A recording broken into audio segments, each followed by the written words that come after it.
Hi all welcome to football arena. Argentina ടീമിലെ പല പ്രധാനപ്പെട്ട താരങ്ങളും ഇപ്പോൾ ഫിസിക്കൽ പ്രശ്നങ്ങൾ നേരിടുന്നുണ്ട്. അതുകൊണ്ട് തന്നെ സ്കലോണി തൻ്റെ നിലപാട് വ്യക്തമാക്കിയതാണ്. വേൾഡ് കപ്പിന് മുന്നേ എത്രയും പെട്ടെന്ന് എല്ലാവരും പൂർണ്ണ ഫിറ്റ്നസ് വീണ്ടെടുക്കണം എന്നാണ് സ്കലോണി തൻ്റെ താരങ്ങളോട് ആവശ്യപ്പെട്ടിട്ടുള്ളത്.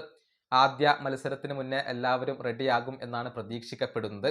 പക്ഷേ നിലവിൽ അർജന്റീനയ്ക്ക് ഏറ്റവും വലിയ ആശങ്ക സൃഷ്ടിക്കുന്നത് അത് ഗോൾ കീപ്പറായ എമി മാർട്ടിനസിൻ്റെ ഒരു പരിക്ക് തന്നെയാണ്.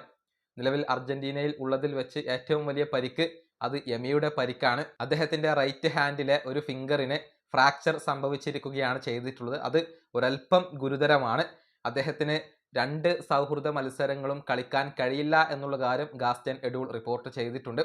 വേൾഡ് കപ്പിലെ ആദ്യ മത്സരത്തിന് അദ്ദേഹം റെഡിയാകുമോ എന്ന കാര്യത്തിൽ ഉറപ്പുകൾ പറയാൻ സാധിക്കില്ല എന്നാണ് ഗാസ്റ്റൻ എഡൂൾ പറഞ്ഞിട്ടുള്ളത്.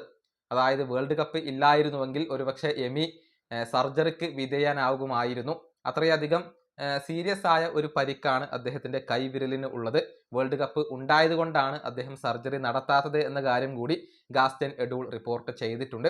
ഏതായാലും അർജന്റീനയെ സംബന്ധിച്ചിടത്തോളം എമിയുടെ പരിക്കാണ് ഇപ്പോൾ ഏറ്റവും കൂടുതൽ ആശങ്ക നൽകുന്നത്. ആദ്യത്തെ മത്സരത്തിന് അദ്ദേഹം ഉണ്ടാകുമോ എന്ന കാര്യത്തിൽ ക്ലാരിറ്റികൾ ഒന്നും വന്നിട്ടില്ല. പരിക്കിൽ നിന്നും അദ്ദേഹം മുക്തനാവേണ്ടതുണ്ട്. എമിയെ കൂടാതെ 2 മികച്ച ഗോൾ കീപ്പർമാരെ അർജന്റീനയ്ക്ക് ലഭ്യമാണ്. യുവാൻ മുസോ, റുള്ളി എന്നിവരാണ് എമിയുടെ ബാക്കപ്പ് ഓപ്ഷനുകളായിക്കൊണ്ട് അർജന്റീനയുടെ സ്ക്വാഡിൽ ഉള്ളത്. പക്ഷേ എമി ഇല്ലെങ്കിൽ അത് അർജന്റീനയെ സംബന്ധിച്ചിടത്തോളം ഒരൽപ്പം ആശങ്ക നൽകുന്ന ഒരു കാര്യമായിരിക്കും. കാരണം എമിയുടെ എക്സ്പീരിയൻസ് അത് എടുത്തു പറയേണ്ട ഒന്ന് തന്നെയാണ്. ഈ വീഡിയോ അവസാനിപ്പിക്കുന്നു. അടുത്തൊരു വീഡിയോ കാണാം.